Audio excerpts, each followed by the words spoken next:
2/3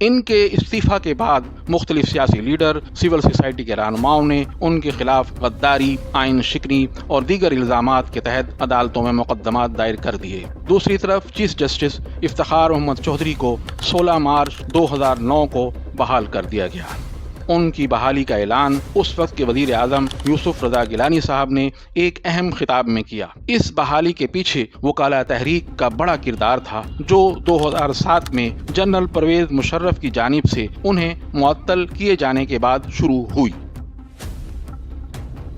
وکلاء تحریک نے پاکستان کی تاریخ میں عدلیہ کی آزادی اور جمہوریت کے تحفظ کی جدوجہد میں ایک اہم سنگ میل قائم کیا، اور اس تحریک نے عوامی شعور کو بیدار کیا کہ آئین کی بالادستی اور قانون کی حکمرانی کتنی اہم ہے۔ جناب پرویز مشرف صاحب اپریل 2009 میں لندن چلے گئے اور وہ جلا وطنی کی زندگی گزارنے لگے۔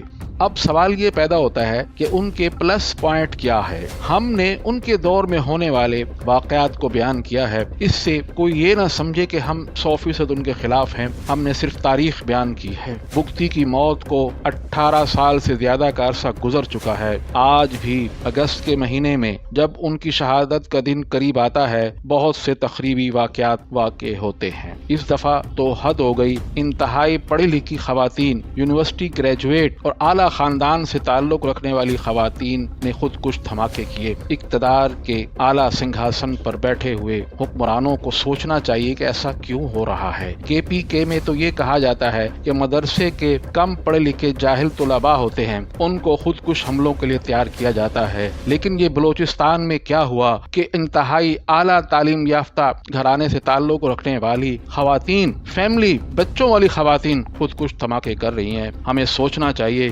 ہوش کے ناخن لینے چاہیے۔ Sri Lanka, Indonesia, Thai land اور دیگر ممالک میں بھی علیحدگی پسند تحریکیں تھیں، انہوں نے ان تحریکوں پر قابو پا لیا، ان علیحدگی پسندوں سے ٹیبل پہ بیٹھ کے مذاکرات کیے، اور وہ آج تعامل علیحدگی پسند آج بھی ہیں۔ تھائی لینڈ میں مسلم جہادی گروپ، فلپائن میں جہادی گروپ آج بھی ہیں، لیکن وہاں کی حکومت نے مذاکرات کیے، آج وہ اس ملک کے آئین و قانون کے تحت پرامن زندگی گزار رہے ہیں۔ انہوں نے ملیٹنسی یعنی جہاد اور لڑائی کا منظرنامہ ختم کر دیا۔ اب ہم یہ ایک جنرل انالائزس کرتے ہیں کہ فوجی حکمرانوں نے ملک کو کیا دیا۔ تمام تر اختیارات کے باوجود ان کی حکمرانی سے ملک کو کیا فائدہ ہوا؟ صرف پرویز مشرف پر بھی بس نہیں ہے۔ پاکستان کی تاریخ میں 3 بڑے فوجی حکمران گزرے ہیں، جناب ایوب خان، اس کے بعد جناب ضیاء الحق اور تیسرے پرویز مشرف صاحب۔ ان کے پاس لامحدود اختیارات ہوتے ہیں۔ پاکستان میں بھی بہت سے مسائل موجود ہیں، اگر یہ چاہیں تو کوئی ایک مسئلہ یہ صحیح کر سکتے ہیں۔ ہمارا تعلیمی نظام کلرک پیدا کرتا ہے، پولیس کا نظام مجرم پیدا کرتا ہے، زراعت میں ہم بہت پیچھے ہیں، ہمارا کسان 1 ایکڑ میں 30 من گندم پیدا کرتا ہے، جبکہ انڈیا میں 70 من گندم پیدا ہوتی ہے، جب دیگر ممالک یوکرین جیسے ممالک 1 ایکڑ سے 100 من سے زیادہ گندم پیدا کرتے ہیں۔ مقصد کہنے کا یہ ہے کہ ہمارے فوجی حکمران جو آئین و قانون کو جوتے کے نوک پہ رکھتے ہیں، ایک منتخب حکمران کو اٹھا کے پھانسی کے پھندے پہ لٹکا دیتے ہیں، وہ اس ملک کا کوئی ایک نظام تو صحیح کر دے، کوئی ایک نظام تو درست کر دے۔ ہم نے نہیں دیکھا کہ کوئی ایک نظام بھی اس ملک کا درست ہوا ہو۔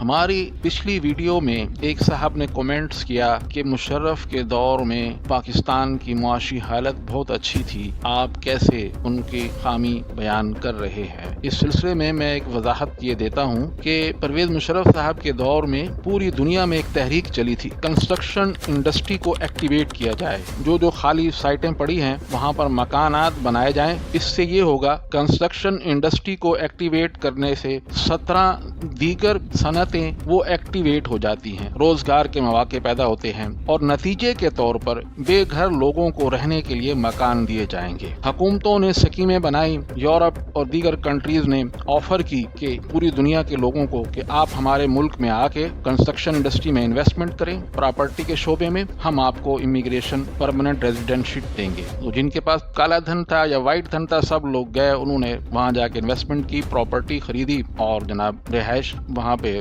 رہائش اختیار کر لی، اور وہاں پہ کافی مکانات بننے شروع ہو گئے۔ اب ہوا یہ، مکانات تو بن گئے لیکن ان میں رہنے کے لیے کوئی آ ہی نہیں رہا. اب یورپ اور ترقی یافتہ ممالک میں نوجوان لوگ جو ہیں وہ ترقی یافتہ شہروں میں رہنا پسند کرتے ہیں جہاں ان کے لیے روزگار کے مواقع ہوتے ہیں. انہوں نے مکانات بنائے چھوٹے قصبوں میں، کاؤنٹیز میں، دیہاتوں میں، وہ ویسے کے ویسے خالی پڑے ہوئے ہیں. اب کیا ہوا کہ یورپ کی حکومتوں نے اب دوسری نئی اسکیم نکالی، وہ تو انہوں نے سختی سے بند کر دی. پراپرٹی کے شعبے میں انویسٹمنٹ والی اسکیم انہوں نے سختی سے بند کر دی. اب انہوں نے دوسری اسکیم نکالی کہ یہ جو مکان ویران پڑے ہیں نا بنے ہوئے، ایشیا کے لوگوں کو آفر کیا کہ آپ یہاں پہ آ کے رہیں، ہم آپ کو پیسے دیں گے رینوویشن کے لیے. اس مکان کو رینوویٹ کرائیں، وہاں پہ رہیں، اور رینوویشن کے لیے اچھے خاصے ایشیائی کرنسی میں کروڑوں میں وہ پیسے دے رہے ہیں. لیکن شرط یہ ہے کہ اس میں رہنا ہے مکان میں، انسٹالمنٹ میں آپ کو پیسے دیں گے. اب مکان خالی پڑے ہیں. وہ ایک لہر چلی تھی، پاکستان میں بھی چلی، پراپرٹی کے شعبے میں بوم آیا، پراپرٹی بہت ہائی ہو گئی، لوگوں نے پیسہ کمایا. جو شروع کے لوگ تھے انہوں نے پیسہ کما لیا، جو آخر میں رہ گئے وہ پھنس گئے. وہ پراپرٹی کاغذ ہاتھ میں لیے گھوم رہے ہیں، کوئی خریدنے والا نہیں ہے. وہ ایک قصہ ختم ہو گیا.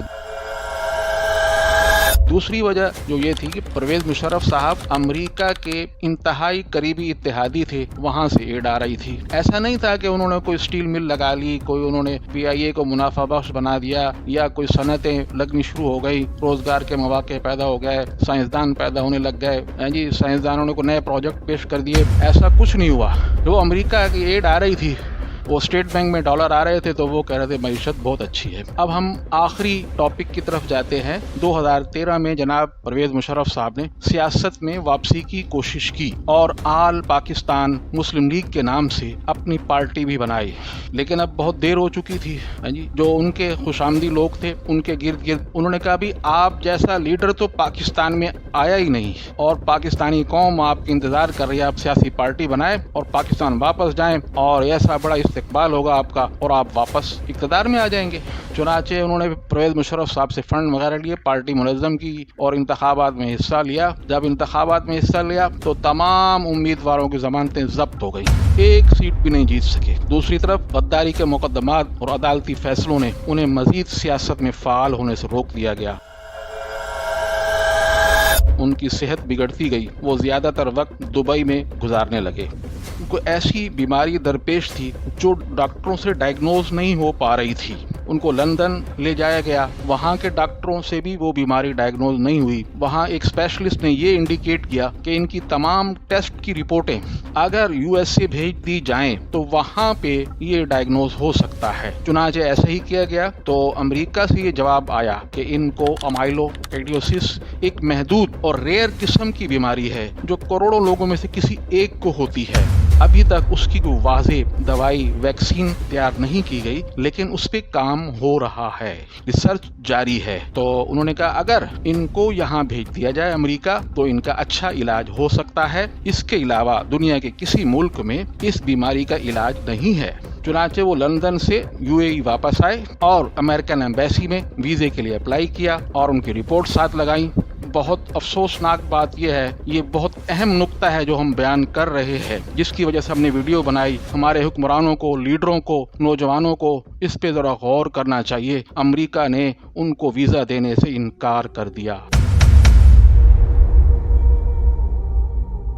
یہ وہی پرویز مشرف ہیں جنہوں نے امریکہ کے لیے پاکستان کی خارجہ دفاعی پالیسی پس پش ڈال دی. پاکستان کی تہذیب، تاریخ، ان سب کو پس پش ڈال کر امریکہ کی حمایت میں کھڑے ہو گئے. لیکن جب ان پہ برا وقت آیا، وہ انسانی ہمدردی کی بنیاد پر بھی امریکہ نے ان کو ویزا دینے سے انکار کر دیا. چنانچہ UAE کی حکومت نے ان کے لیے وہیں پر ہی کسی ہاسپٹل میں ایک یونٹ بنا دیا اور ان کا علاج ہونے لگا. اور وہاں سے جو ویکسین منگائی گئی ان کی تکلیف کو کم کرنے کے لیے جب وہ ان کو انجیکشن لگایا جاتا تھا ان کی تکلیف سے چیخیں نکلتی تھی، اور جو لوگ یہ منظر دیکھتے تھے ان کی آنکھوں میں آنسو آ جاتے تھے. تو اس طرح سے اس تکلیف میں رہتے ہوئے وہ اللہ کو پیارا ہو گئے. حق مغفرت کرے عجب آزاد مرد تھا. ہم ان کے لیے دعا گو ہیں، اللہ پاک ان کی مغفرت فرما دے.